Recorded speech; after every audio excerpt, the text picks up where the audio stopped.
Algunos dicen que Benedicto XVI no fue el problema, sino la víctima que nadie quiso ver. Señalan que mientras el mundo lo tachaba de frío, anticuado o incluso de encubridor, él luchaba en silencio contra un sistema que ya estaba podrido mucho antes de su llegada. Dicen que siempre vivió a la sombra de Juan Pablo II, pero lo que muchos no saben es que ese mismo papa tan querido, al parecer fue quien le dejó un Vaticano lleno de corrupción y con cientos de casos de encubiertos. Después fue opacado por Francisco, el papa simpático, cercano, el que todos querían. Pero argumentan que Francisco solo pudo ser ese líder porque Benedicto ya se había sacrificado. Él se llevó las críticas, enfrentó el escándalo y cuando ya no pudo más, renunció para dejarle el lugar a alguien que el mundo sí podía amar. Aseguran que si la gente viera toda la historia completa, si entendieran lo que intentó cambiar y no lo dejaron, todo lo que tuvo que cargar en silencio, descubrirían que Benedicto no fue el villano, sino el chivo expiatorio. El hombre que cargó culpas que no eran suyas. El papa al que no supimos entender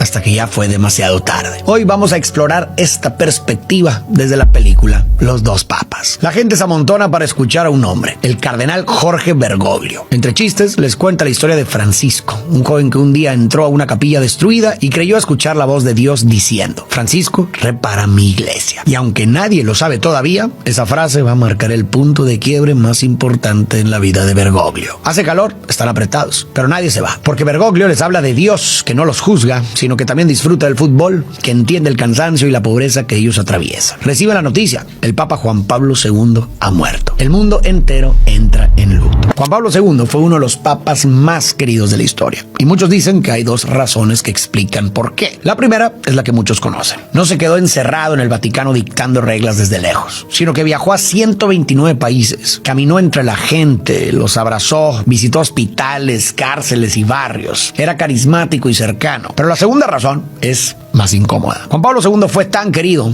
porque no lidió con el trabajo más crudo. Mientras él cuidaba la imagen pública de la iglesia, dejó que la corrupción y los siguieran creciendo en silencio. Sabía lo que pasaba, pero eligió no actuar, para que nada manchara la reputación de la iglesia. Y así le dejó un problema enorme a su sucesor. No solo porque, después de alguien tan carismático, cualquier papa iba a parecer menos agradable, sino porque le heredó una iglesia al borde del colapso. Cualquiera que viniera después iba a ser un mártir. Desde todos los rincones del mundo, los cardenales viajan a Roma. Tienen la misión urgente: elegir al próximo líder de la iglesia. Y entre tantos nombres, hay uno que empieza a destacar: Joseph Ratzinger. Mientras Juan Pablo II recorría el mundo e inspiraba a millones, alguien tenía que quedarse atrás y defender la fe en un mundo que ya no creía. Había nuevos debates sociales, avances científicos y formas de pensar que chocaban con siglos de enseñanza católica. Alguien tenía que revisar cada tema, debatir cada dilema y decidir cuál sería la postura oficial de la iglesia. Y ese alguien era Joseph Ratzinger. Juan Pablo II confiaba tanto en su criterio que lo nombró prefecto de la Congregación para la Doctrina de la Fe, que este es el cargo más alto en temas de teología. Así que mientras el Papa era la cara visible del catolicismo, Ratzinger era el cerebro. Y como trabajaban tan de cerca, muchos lo veían como el sucesor natural, pero una cosa era cuidar la doctrina y otra muy distinta, gobernar toda la iglesia. ¿Realmente estaba preparado? Joseph repasa la lista de cardenales que asistirán al cónclave, la votación para elegir al nuevo papa. Aparece una foto que lo incomoda: Jorge Bergoglio, el cardenal que promueve una iglesia más abierta, más flexible. Joseph no podría pensar más diferente. Lleva décadas haciendo justo lo contrario, defendiendo la tradición, marcando límites, corrigiendo desviaciones.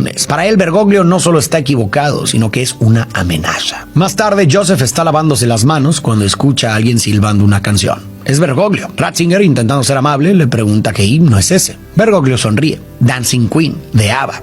Joseph apenas disimula su desagrado. Empieza el cónclave. Para ganar se necesitan 2/3 de los votos. Bergoglio, un cardenal de América Latina, con 10 votos, nadie lo veía venir. Se reúnen con el resto de los cardenales en uno de los grandes salones del Vaticano. Joseph, que lleva años trabajando ahí, entra como si nada. Pero Bergoglio, que viene de los barrios pobres de Argentina, se asombra ante tanta belleza. El cardenal Carlo Maria Martini le dice que en Europa las iglesias son hermosas, pero están vacías. Necesitan un cambio, reformas reales, y cree que él podría ser quien lo traiga. Bergoglio se ríe y le asegura: no voy a ser yo. El cardenal Martini fue uno de los críticos más duros de la iglesia, pero no porque la odiara, sino porque creía en ella, porque pensaba que tenía mucho que ofrecer, pero estaba atrapada en formas viejas, desconectadas de la vida real. Había demasiada burocracia, demasiados rituales y demasiada pomposidad pero poco contacto con la gente. Aseguraba que si la iglesia seguía cerrando las puertas a los divorciados, por ejemplo, iba a perder a las nuevas generaciones. En vez de negarles la comunión, debía acompañarlos en sus situaciones familiares. En lugar de prohibir los preservativos, debía reconocer que existen realidades complejas, como enfermedades de transmisión carnal, o personas que no están en condiciones o no se sienten capaces de brindar una vida digna a sus hijos. Creía que los sacerdotes deberían poder casarse y que las mujeres debían tener un lugar real dentro de la estructura de la iglesia. Martín insistía en que el verdadero espíritu de Jesús no era proteger doctrinas, sino ser un refugio para todos, no solo para los perfectos y puros, sino especialmente para los heridos y caídos. Él creía que si Jesús regresara hoy, no reconocería su propia iglesia, que el mensaje que predicó tiene poco que ver con lo que la institución terminó construyendo. ¿Tú qué opinas? ¿Qué tan cerca está hoy la iglesia de lo que Jesús realmente quería? Empieza el cónclave. Cada cardenal escribe a quien quiere como el próximo papa. Para ganar se necesitan 2/3 de los votos, 77 en total. Sale el resultado. Ratzinger, 47 votos. Bergoglio, 10. Martini, 9. Nadie alcanza la mayoría. Pero algo llama la atención. Bergoglio, un cardenal de América Latina, con 10 votos, nadie lo veía venir. En el almuerzo, Humes, uno de los liberales, le confiesa a Bergoglio: Martini pidió a sus seguidores que te transfieran sus votos. Bergoglio se queda helado. Él no quiere el puesto. Mientras tanto, Ratzinger no pierde el tiempo. Va mesa por mesa haciendo campaña, repitiendo el mismo mensaje. En un mundo lleno de relativismo, la iglesia necesita una verdad clara. Una sola verdad, inalterable, eterna. Recuerda esta frase porque más adelante va a decirnos mucho sobre la psicología de este retrato de Joseph. Llega la siguiente ronda de votaciones. Se declara un ganador. Ratzinger. Le ponen la sotana blanca, una cruz llena de joyas, una capa de terciopelo, un anillo y finalmente los zapatos rojos. Un atuendo extravagante para recordar que ya no es solo un hombre. Es el nuevo papa, el representante de Jesús en la tierra. Ratzinger sale al balcón, lleno de alegría, saluda a la multitud y es presentado al mundo como el Papa Benedicto XVI. Mientras tanto, Bergoglio y Humes están decepcionados. La iglesia acaba de votar para que las reformas que no se hicieron sigan sin hacerse. Jorge pierde la esperanza en la jerarquía. Piensa en dejar el título de cardenal y volver a ser un simple sacerdote. Ahí, al menos, podría hacer una diferencia, porque dentro de la institución sabe que no va a lograrlo. La elección de Benedicto XVI divide al mundo. Para unos es justo lo que necesitaban, un defensor de la verdad tradicional frente a un mundo que se aleja cada vez más de sus valores. Sin embargo, para otros, para los divorciados, las personas de la comunidad gay y los marginados, Benedicto representa una iglesia que seguirá cerrándoles las puertas. Algunos, al verlo tan serio, tan rígido y además alemán, incluso llegan a llamarlo nazi.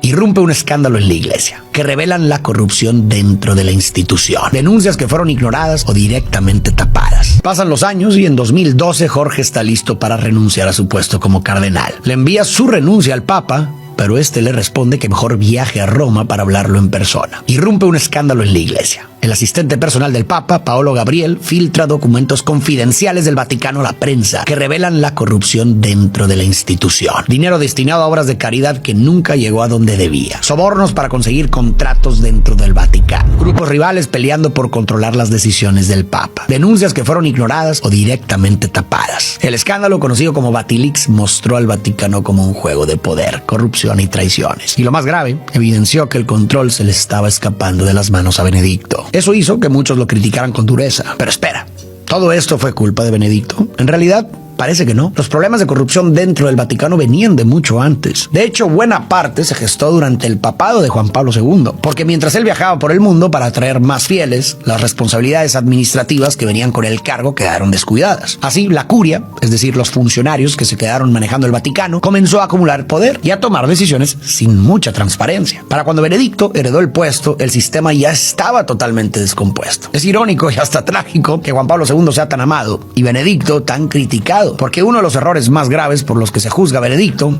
en realidad, no fue suyo. Fue la consecuencia de un problema que otros dejaron crecer. Jorge viaja a Roma con lo poco que tiene. Unos zapatos sencillos, una cruz de plata, nada del vistoso atuendo rojo de los cardenales. Parece un sacerdote más. Cuando llega al aeropuerto, el chofer ni siquiera lo reconoce. Intenta ayudarle con la maleta, pero Jorge no lo deja. Le abre la puerta trasera, pero Jorge insiste en sentarse al frente para platicar. Durante el camino, el chofer le advierte que al Papa le gusta ver a sus cardenales vestidos como cardenales. Así que a mitad de la carretera se detienen para que Jorge se ponga el atuendo oficial. Llegan a la residencia de verano del Papa. Castel Gandolfo. Mientras espera, Jorge se pone a platicar con el jardinero. Prueban orégano, comparten recetas que sus madres hacían. Desde lejos, Benedicto lo observa. ¿Cómo puede hacer amigos tan fácil? Parece que lleva años viviendo aquí. El Papa lo saluda en latín, pero Jorge se sincera. No domina el idioma. Mejor en español. Benedicto ve los zapatos gastados de Jorge, un cardenal caminando con eso. ¡Qué falta de respeto! Jorge le habla de su renuncia, pero el Papa le recuerda: los cardenales no pueden retirarse antes de los 75 años. Además, él ha sido uno de sus críticos más duros. Si lo deja irse, parecerá una protesta. Jorge se ha negado a vivir en el palacio de los cardenales. Ha cuestionado el celibato,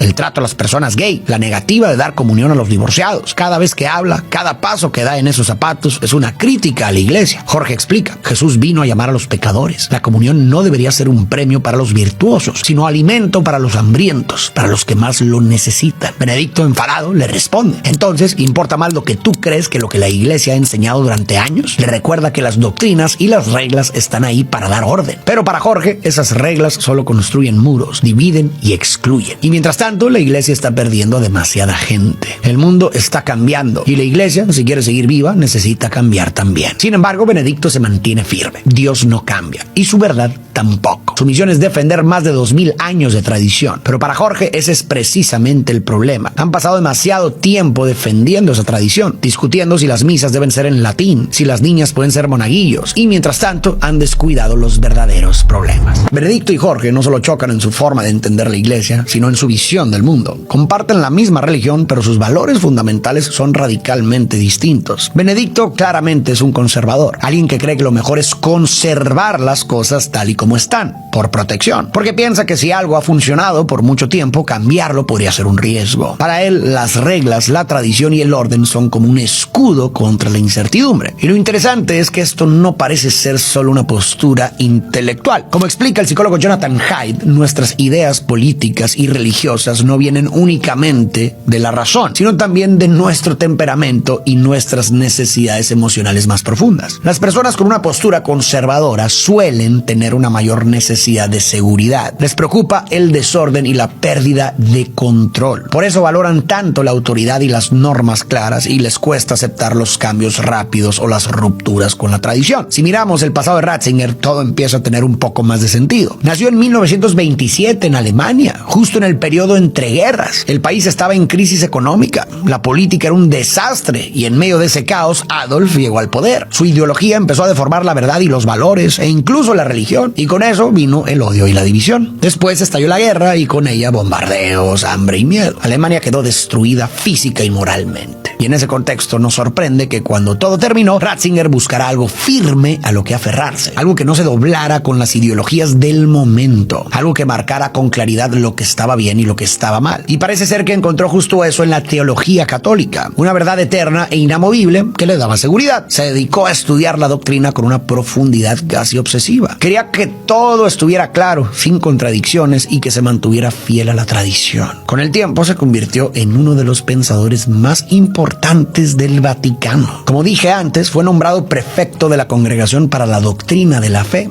literalmente el encargado de vigilar que las enseñanzas de la iglesia no se desviaran. Ratzinger quiere proteger la verdad en un mundo que cambia demasiado rápido y que constantemente intenta deformarla. Por otro lado, Jorge tiene una visión claramente liberal, y eso tampoco parece ser casualidad. También puede venir de su historia personal, una historia que veremos más adelante. Jorge le dice al Papa que se han pasado años señalando hacia afuera, culpando al mundo, cuando el verdadero problema siempre estuvo dentro de su propia institución: los intimadores de menores. Benedicto no quiere hablar del tema, dice que hicieron lo mejor que pudieron, pero para Jorge eso no es verdad. Aún así, Benedicto cambia de tema. ¿Por qué lo evita? ¿Qué está escondiendo? Llevaba años pidiéndole a Dios una señal, le cuesta escuchar la voz de Dios, está perdido. Más tarde, Jorge le entrega su carta de renuncia. Necesita que la firme, pero Benedicto se niega. Le pide que al menos por esa noche no hablen de eso, que simplemente sean dos amigos. Entonces se sincera. Le confiesa que últimamente le cuesta escuchar la voz de Dios, que cuando era joven siempre sabía lo que Dios quería de él, pero ahora está perdido. Ya no lo escucha igual. Jorge le cuenta que de niño siempre sintió la espinita de ser sacerdote, pero tenía dudas y le pidió a Dios una señal, una clara, imposible de ignorar. Sin embargo, nunca llegó. se sintió ignorado. Así que siguió con su vida, consiguió un trabajo, una novia, incluso le propuso matrimonio. Pero una noche, mientras iba de camino a verla, algo lo hizo entrar a una iglesia. No sabía por qué, solo lo hizo. Adentro, un sacerdote lo vio, se le acercó y le dijo: esta mañana, cuando desperté, sentí que Dios me pedía venir aquí a confesar. Estuve horas esperando, nadie vino, hasta que entraste tú. Jorge se congeló. Llevaba años pidiéndole a Dios una señal y ahora, de pronto, ahí estaba. Precisa, directa. Admite que no fue solo por ese momento. La señal fue el empujón, pero en el fondo ya lo sabía, solo necesitaba aceptarlo. Esa misma noche fue con Amalia y le dio la noticia: se iría al seminario. Más tarde Benedicto toca el piano. Jorge lo observa relajado, sonriente. Toman vino y se ríen. Por primera vez ve otro lado de él, más humano y más cálido. Una de las principales críticas que mucha gente hacía sobre Benedicto XVI era que se le veía como alguien frío, distante y poco carismático, que no tenía la cercanía ni la energía de Juan Pablo II. Pero lo que pocos sabían era que esas críticas le dolían, y con el tiempo eso iba a notarse. A la mañana siguiente, el jardinero encuentra a Bergoglio y le regala una maceta con orégano. Jorge está encantado. Poco después le informan que el Papa lo está esperando en su helicóptero. Cuando Benedicto nota la maceta, comenta que Jorge es muy popular. Le pregunta si hay algún truco para caerle bien a todos. Este responde que simplemente trata de ser él mismo. El Papa sonríe y responde: cuando intento ser yo mismo, no le agrado mucho a la gente. Y es que a Benedicto no solo se le criticaba por lo que hacía o por lo que defendía, sino por quién era, o mejor dicho, por lo que no era, por no ser Juan Pablo II. Después de un papa tan carismático y querido por la gente, Benedicto, más reservado y menos expresivo, fue rápidamente tachado de frío, severo e inaccesible. Pero en realidad, quienes lo conocieron de cerca aseguran que era muy amable y bondadoso, solo que su personalidad no era tan extrovertida. Dicen que era un hombre sumamente brillante y preparado, que era un hombre riguroso y profesional, que conocía la iglesia y la teología a fondo. Y sus talentos también eran necesarios para la iglesia: poner orden, dar claridad y proteger las creencias esenciales. El problema es que, como explican muchos autores, vivimos en un mundo que tiende a valorar más a las personalidades extrovertidas. La gente carismática, incluso si no es la más capacitada, cae bien más rápido y genera más confianza. Y en ese contexto, a personas más introvertidas o analíticas como Benedicto se les exige constantemente ser otra cosa, como si la única forma válida de liderar fuera desde el carisma. Cuando Benedicto dijo: intento ser yo mismo, pero no le agrado mucho a la gente, lo hizo con cierta tristeza y resignación, porque sabe que por más bien que lo haga, nunca va a ser suficiente. Puede ser exactamente lo que el mundo necesita, pero nunca va a ser lo que el mundo quiere. Pero la iglesia, como cualquier institución, no solo necesita gente carismática, sino que también necesita a quienes no buscan llamar la atención, pero hacen el trabajo, a los que piensan, ordenan y sostienen, aunque nadie los aplauda. Jorge intenta sacar el tema de su renuncia, pero Benedicto lo esquiva. No quiere lidiar con eso, no ahora. Llegan a Roma. El Papa tiene asuntos urgentes. Jorge, mientras tanto, se va a comer pizza y a ver el fútbol. A la mañana siguiente, Benedicto manda a buscarlo, pero el chofer no lo encuentra. Jorge ya se había ido, en camión público. Cuando llega al Vaticano, lo dirigen a la Capilla Sixtina. Se queda boquiabierto. Es demasiada belleza. Benedicto aparece. Está distinto, más relajado, incluso de buen humor. Le dice que lo llamó ahí solo para disfrutar el momento con él, y entonces se abre. Le cuenta que el otro día prendió una vela y el humo, en lugar de subir, bajó. Le recordó la historia de Caín, cuando le hizo una ofrenda a Dios y este no lo aceptó. Para él fue una señal. Había estado sintiéndose desconectado, como si Dios ya no le hablara. Y justo entonces le llegó la carta de renuncia de Jorge. No cree que haya sido casualidad, sino que tenía que ver con los planes de Dios. Y ahí lo suelta. He tomado una decisión. Voy a renunciar al papado. Jorge se queda helado. ¿Cómo que va a renunciar? Eso no se hace. El Papa no renuncia. Tiene que vivir y morir en ese cargo. Le dice que si lo hace, va a dañar el papado para siempre. Pero Benedicto le responde: ¿y qué daño le haré si me quedo? Admite que es un erudito, no un líder. El puesto necesita visión, algo que él ya no tiene. Se ha esforzado, ha luchado, pero ya no puede más. Y luego le confiesa algo que tenía guardado. Cuando Jorge ofreció su renuncia, se sintió aliviado, porque su mayor miedo era que en el próximo cónclave votaran por él. Pero ahora que lo ha visto de cerca, algo cambió. No está de acuerdo con casi nada de lo que dice, piensa o hace, pero por alguna razón ahora entiende que la iglesia necesita a alguien como él. Jorge asegura que él no puede ser papa. Hay algo en su pasado que, si sale a la luz, sería un escándalo. En los años 70, en Argentina, Jorge era líder de los sacerdotes jesuitas del país. Era duro, exigente, demasiado conservador. Un día una mujer se le acercó y le contó que se había vuelto a casar. Jorge la miró y con frialdad le dijo: entonces no te casaste, te juntaste, porque la iglesia no lo permite. Así era Jorge, apegado a las reglas, porque creía que esa era la única forma de ser fiel a su fe. Pero la vida le tenía preparada una sacudida. El país fue arrasado por una dictadura militar. Perseguían y desaparecían a cualquiera que fuera considerado peligroso. Activistas, estudiantes, incluso sacerdotes. Más de 30,000 personas fueron eliminadas. Algunos sacerdotes empezaron a unirse a la resistencia, hablaban de justicia social, denunciaban y empezaron a desaparecer uno por uno. Y ahí estaba Jorge, como superior de los jesuitas, sintió que su responsabilidad era proteger a los suyos. Así que tomó una decisión: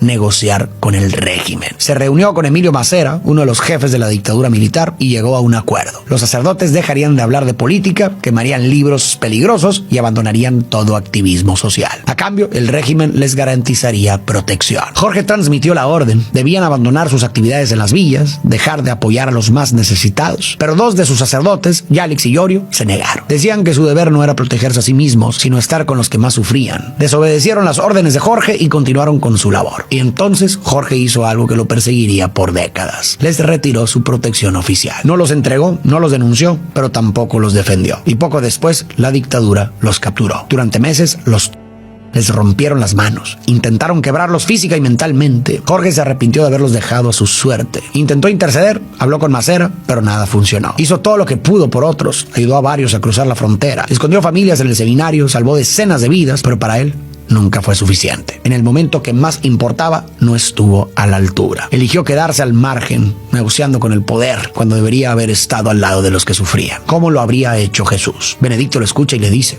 a veces, viendo hacia atrás, todo parece obvio, pero en el momento estás perdido, así que no te castigues tanto. Cuando terminó la dictadura, su propia orden se volvió en su contra. Le quitaron su puesto, lo sacaron de Buenos Aires y lo exiliaron a las montañas. Pasó 2 años de soledad y oscuridad interior, que lo obligaron a mirarse de verdad. Se dedicó a leer sobre política, cambio social y espiritualidad. Cuando confesaba a las personas, ya no las juzgaba, porque no se sentía digno de hacerlo. Y entonces empezó a escuchar de verdad, sin corregir, sin imponer, solo entendiendo. Y ahí se rompió. Se dio cuenta de que, aunque representaba a Cristo, no sabía cómo mirar al otro con compasión. Que Jesús no estaba solo en los libros, sino en la calle, en la gente, en el dolor que antes no quería ver. Entendió que la fe no se trata solo de tener razón, sino de acompañar al que sufre. Dejó de verla como algo que se siente por dentro y empezó a vivirla hacia afuera, ayudando, conectando y estando para los demás. Empezó a involucrarse con las necesidades de su país, recorría los barrios olvidados, hablaba con sindicatos y denunciaba la corrupción, el narcotráfico y la pobreza estructural. Visitaba hospitales, destinaba recursos de la iglesia a comedores y centros comunitarios e incluso colaboraba con otras religiones, con cualquiera que estuviera dispuesto a hacer algo por los que más sufren. En un inicio, Jorge, al igual que Benedicto, era conservador. Creía en las normas, en el orden y en la tradición. Pensaba que había una única forma correcta de actuar y que servir a Dios significaba pegarse a ella sin desviarse. Pero al vivir el caos de la dictadura, parece que se dio cuenta de que las cosas no eran tan simples, que la moralidad no siempre es blanca o negra, que al imponer reglas puedes dejar a otros solos, que por obedecer y hacer lo que el poder manda también puedes causar daño, y que en vez de seguir las normas al pie de la letra, a veces lo más importante es estar con quienes más lo necesitaban. Su forma de pensar cambió por completo. Dejó atrás lo conservador y adoptó una postura más abierta. Empezó a valorar la justicia social, la compasión y el cuidado de los grupos marginados, a poner la dignidad humana por encima de las reglas. Y este cambio tampoco es raro. El psicólogo Jonathan Haidt explica que la mayoría de las personas tienden a ser conservadoras, al menos en ciertos aspectos. ¿Por qué? En parte porque el cerebro humano prefiere lo conocido y lo seguro. Nos da tranquilidad sentir que hay reglas claras, que el bien y el mal están bien definidos. Pero cuando una persona se enfrenta a situaciones difíciles, como decisiones morales complejas, realidades de pobreza o exclusión, cuando se expone a otras formas de pensar o recibe más educación, empieza a ver que el mundo no es tan simple y que hay matices. Y ahí es cuando muchas veces se empieza a soltar lo rígido y a adoptar una mirada más flexible y liberal. Ni lo conservador ni lo liberal son buenos o malos por sí mismos. Lo conservador tiene su valor, nos da estabilidad y funciona como un freno frente a cambios que podrían arrasar con principios, tradiciones o normas que aún son útiles y vigentes. Y al mismo tiempo, lo liberal también tiene su lugar. Actúa como una fuerza necesaria para cuestionar costumbres o reglas que antes fueron valiosas, pero que tal vez ya no tienen sentido hoy. Y en ese choque entre lo que se conserva y lo que se transforma es donde se produce el movimiento de las sociedades. Ambas posturas son necesarias para que una sociedad o una institución funcione y prospere. Pero hay momentos para cada una. A veces necesitamos proteger lo que ya tenemos y otras veces lo que hace falta es ser críticos y revisar nuestras formas y reconocer en qué hemos fallado y corregir. ¿Y tú? ¿Crees que hoy la iglesia necesita conservar o cambiar? Jorge intentó hacer el trabajo que le había negado a Yalix y Yorio. Cada desalojo que lograba evitar, cada verdura que cortaba en los comedores, lo vivía como una forma de penitencia. Benedicto le dice que entiende su deseo de hacer lo correcto, su arrepentimiento por no haber hecho más, pero le recuerda algo esencial: él no es Dios y por lo tanto no puede exigir de sí mismo la perfección. Luego se levanta, le da la bendición y lo absuelve. Le pide que sea tan compasivo con él mismo como lo es con los demás. Jorge se siente liberado. Los turistas empiezan a entrar a la Capilla Sixtina, así que se mueven a la sacristía para seguir platicando. Pero tienen hambre. Jorge le pide al guardia si puede traerles una pizza y un par de Fantas. Unos minutos después, el Papa y el cardenal están a gusto comiendo pizza y platicando como amigos. Benedicto le comparte: tú dices que tus pecados te descalifican para el puesto, pero yo también tengo cosas con que cargar. Le cuenta que de niño le falló a Dios. No por hacer algo malo, sino por no tener el valor de vivir. Se refugió en los libros y en el estudio. Se alejó del mundo real y sabe que por eso no pudo ayudar a la iglesia tanto como hubiera querido. Pero su peor error vino mucho después, cuando estallaron los escándalos de... Las pruebas estaban ahí, sobre su escritorio. Sabía que muchos sacerdotes, especialmente el padre Marcial Maciel, habían intimado menores durante años. ¿Y qué hizo la iglesia? Los escuchaba en confesión y los cambiaba de parroquia. Pensaban que si pedían perdón, eso los haría detenerse, pero claramente no fue suficiente. La película no da muchos detalles sobre el papel de Benedicto en estos casos, pero periodistas como Carmen Aristegui de México se han encargado de investigar a fondo lo que pasó. Y aquí te cuento lo que esas investigaciones arrojaron. Las primeras denuncias contra Marcial Maciel por intimar menores comenzaron desde los años 50. Algunos exseminaristas de los Legionarios de Cristo, la congregación que él mismo fundó, intentaron alzar la voz, pero los legionarios decidieron taparlo todo. Ignoraron las denuncias y el Vaticano en ese entonces ni siquiera se enteró. Décadas después, en 1998, cuando Juan Pablo II era papa y Ratzinger estaba al frente de la Congregación para la Doctrina de la Fe, el área encargada de estos temas, 8 exlegionarios presentaron denuncias formales en Roma. Ratzinger las recibió, pero Juan Pablo II le ordenó ignorarlas. No le permitió abrir una investigación. Lo peor es que seguía defendiendo públicamente a Maciel. Lo elogiaba como ejemplo de fe y lo recibía en privado como si nada hubiera pasado. Así, Ratzinger estaba atado de manos. No podía actuar sin el permiso del Papa. Insistió varias veces en abrir una investigación, pero fue bloqueado. Años después, las denuncias llegaron a la prensa y el escándalo se volvió público. Pero el Vaticano seguía sin actuar. No fue sino hasta 2004, cuando Juan Pablo II ya estaba gravemente enfermo, que Ratzinger vio su oportunidad. Abrió una investigación, pero lo hizo en secreto. Un año después, cuando Juan Pablo II murió y Ratzinger se convirtió en papa, por fin tuvo el poder para intervenir y en 2006 sancionó a Maciel. Le prohibió ejercer públicamente como sacerdote y lo obligó a retirarse una vida de silencio. Maciel murió en 2008 y en 2010 el Vaticano publicó un comunicado reconociendo oficialmente su doble vida, puesto que tenía mujeres e hijos, y el daño que causó. A partir de ahí comenzó la reforma interna en los Legionarios de Cristo. El escándalo estalló durante el papado de Benedicto XVI y él fue quien terminó cargando con toda la culpa pública. Muchos lo señalaron como si hubiera sido él quien quiso encubrirlo todo, pero en realidad todo parece indicar que fue Juan Pablo II.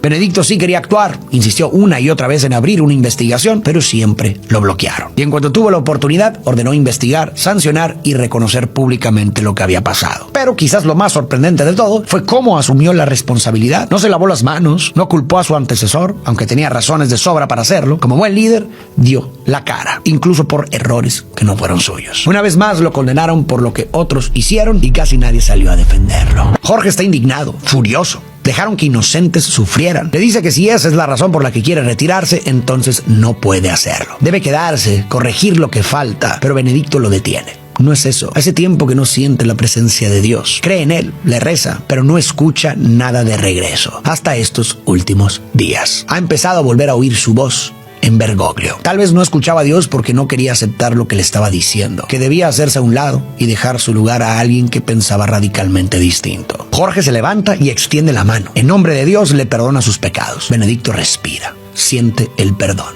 la paz, la calma de saber que está haciendo lo correcto. Quieren salir de la sacristía, pero está lleno de turistas. Aún así, Benedicto decide avanzar. Le alegra acercarse a la gente. El guardia está a punto de abrirle paso, pero Jorge lo detiene. Le pide que lo deje disfrutar su momento. Benedicto recibe el cariño del pueblo, de los creyentes que él ha guiado durante años. Todos le aplauden y por un instante siente una pequeña satisfacción. Sabe que nunca será el más carismático ni el favorito de la gente, pero se siente orgulloso de todo lo que ha hecho. Llega el momento de la despedida. Benedicto le pregunta a Jorge si recuerda la historia de San Francisco, cuando Dios le pidió que reconstruyera su iglesia. Francisco pensó que hablaba de ladrillos, pero Dios hablaba de algo mucho más grande. Benedicto le extiende la mano. Jorge, en cambio, lo abraza. Entre risas y bromas, se despiden como amigos. Un año después, Benedicto anuncia su renuncia. Los cardenales vuelven a reunirse en el Vaticano para elegir a su sucesor. Se realiza la votación y Jorge Bergoglio obtiene la mayoría. Es el nuevo Papa. Los cardenales estallan de alegría. Saben que él representa el cambio que la iglesia tanto necesita. Jorge recuerda a su yo más joven, el que dudaba si debía entrar al seminario, el que tuvo que tomar decisiones difíciles y ahora lo entiende todo. Cada error, cada lucha lo trajeron hasta aquí, para servir al mundo, para hacer un bien más grande de lo que jamás imaginó. Lo llevan a la sacristía, la misma donde un año antes comió pizza con Benedicto. Llama al Papa emérito, pero no hay respuesta. Benedicto está viendo las noticias, esperando saber quién será su sucesor. Mientras lo preparan, Jorge rechaza la capa de terciopelo, la cruz con joyas, los zapatos rojos. Decide salir solo con el atuendo blanco, la cruz de plata que siempre ha llevado y sus zapatos normales, gastados. Respira hondo, hace una breve oración y sale de la sacristía, ya no como Jorge Bergoglio, sino como el Papa Francisco I.